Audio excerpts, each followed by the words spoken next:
Merhaba arkadaşlar, ben Serkan. Bugün evde 10 dakikada çok lezzetli, nefis dev lahmacunlar yapacağız. Şöyle altını da göstermek istiyorum size. Nefis bir şekilde pişti ve kızardı.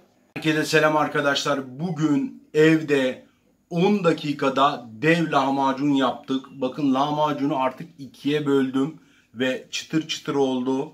Dışı çıtır, içi yumuşacık lahmacunlar. Yufka ekmeğinden ve yapımı da o kadar basit ki şimdi böyle bir katlayalım dürüm olarak, daha sonra yapımına geçeceğiz.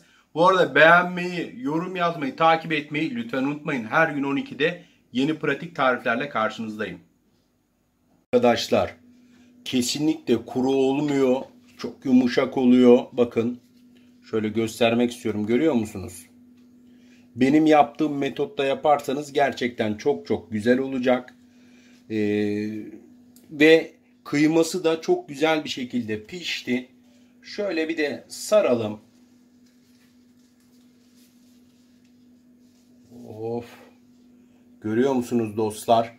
Hemen başlayalım. Sabırsızlandık. Evet arkadaşlar, şimdi yapacağımız 10 dakikadaki pratik lahmacunun iç malzemelerini de size göstermek istiyorum.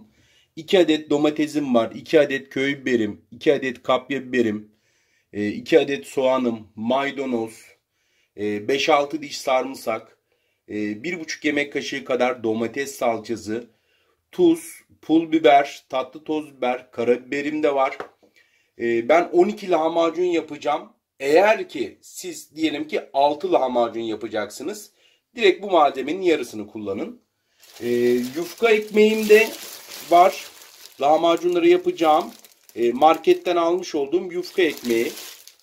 Tandır ekmeğimiz de var mesela. Yine yufka ekmeği. Yufka tandır lavaş olarak geçiyor.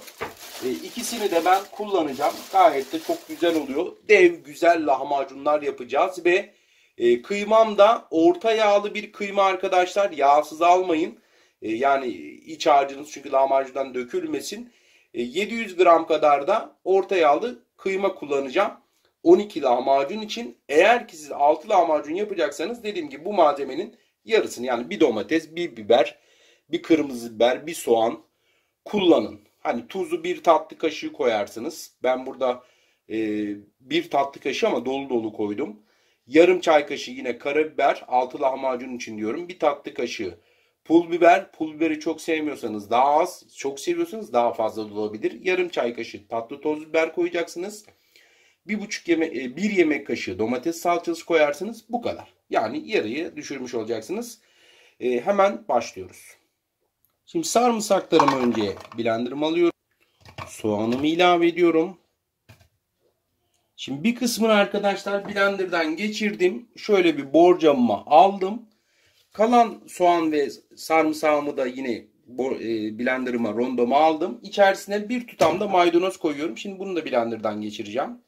Evet, soğan, sarımsak ve maydanozumuzu blenderdan geçirdim. Şöyle bir borcama aldım arkadaşlar. Derin bir borcama.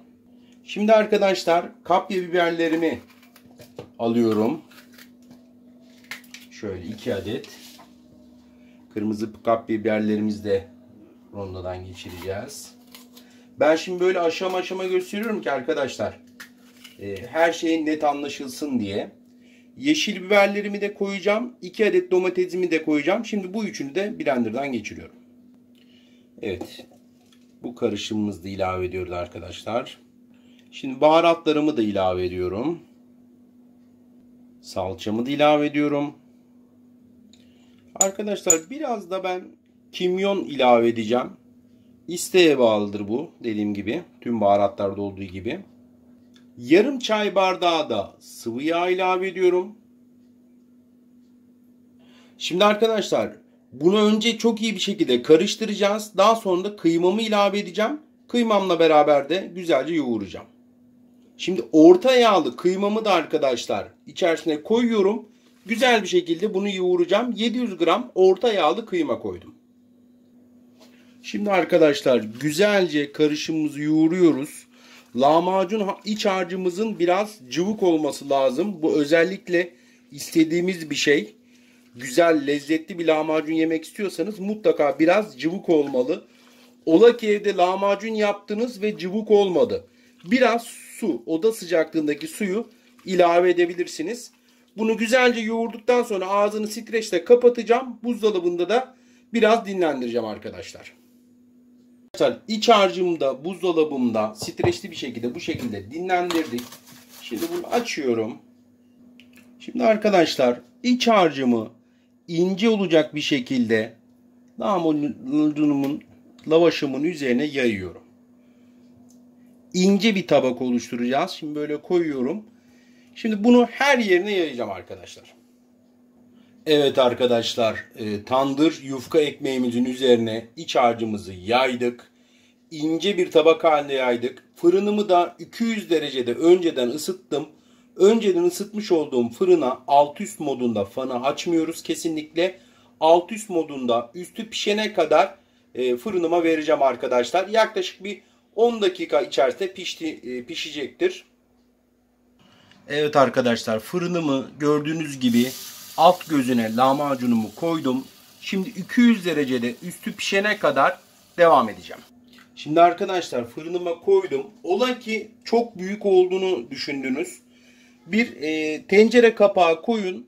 Çevresinden lahmacunu kesip yuvarlak da yapabilirsiniz. Ya da ikiye de kesebilirsiniz. Ya da biraz kısaltabilirsiniz de. Hepsi size kalmış. Bugün böyle dev lahmacunlar yapmak istedik. O yüzden biz fırınımıza sığdığı için dokunmuyoruz. Şimdi yine iç harcımı koyuyorum. İnce bir tabaka halinde arkadaşlar yayıyorum. Arkadaşlar ikinci dev lahmacunum da hazır. Mükemmel gözüküyor. Arkadaşlar gördüğünüz gibi bir yandan pişerken bir yandan da yapmaya devam ediyorum. Üstüne koymak için malzemeler de hazırladım. Bakın domates, maydanoz, kıvırcığım da var. Neyi seviyorsanız onu da ilave edebilirsiniz. Evet arkadaşlar lahmacunumuz pişti. Şöyle yanına salatasını da aldık bakın. Şimdi şunu da yapabilirsiniz. Pişirdikten sonra katlayarak buharıyla daha da yumuşamasını sağlayabilirsiniz. Ve yumuşacık da oldu yine bakın. Şöyle de gösteriyorum. Bakın arkadaşlar görüyor musunuz? Şimdi iç malzemelerini de koyacağım. Ve tadına da bakacağız. Videoyu beğenmeyi, yorum yazmayı, paylaşmayı lütfen unutmayın. Yukarıdan beni takip ederseniz her gün saat 12'de yeni pratik tariflerle karşınızdayız. Fragmanda da zaten lezzetini göreceksiniz. Tadım kısmını hepinizi seviyorum. Afiyet olsun. Görüşmek üzere. Arkadaşlar diğer ekmeğimiz tandır lavaşından da yaptık. Bakın şöyle merak edenler için göstereyim. Dışı yine çıtır. Nefis oldu. Çok az daha kızarsın. Çıkartacağım. Arkadaşlar bu da oldu. Lahmacunumuz da oldu. Bunu da şöyle tahtamıza aldık. Şimdi arkadaşlar bakın altı gayet pişti. Çıtır çıtır. İçi de yumuşacık. Şimdi malzemelerimi de koyuyorum. Ben kıvırcık seviyorum içerisine. Şöyle biraz kıvırcık ilave ediyorum. Biraz maydanoz. Soğan da seviyorsanız benim gibi böyle ilave edin. Bir de şöyle olmazsa olmazım limon. Oh, vallahi efsane oldu. Bakın şöyle de katlayayım. Oh, sesi duyuyorsunuz değil mi çıtırtıyı? Arkadaşlar işte lahmacunumuz hazır. Çıtır çıtır yiyebilirsiniz arkadaşlar.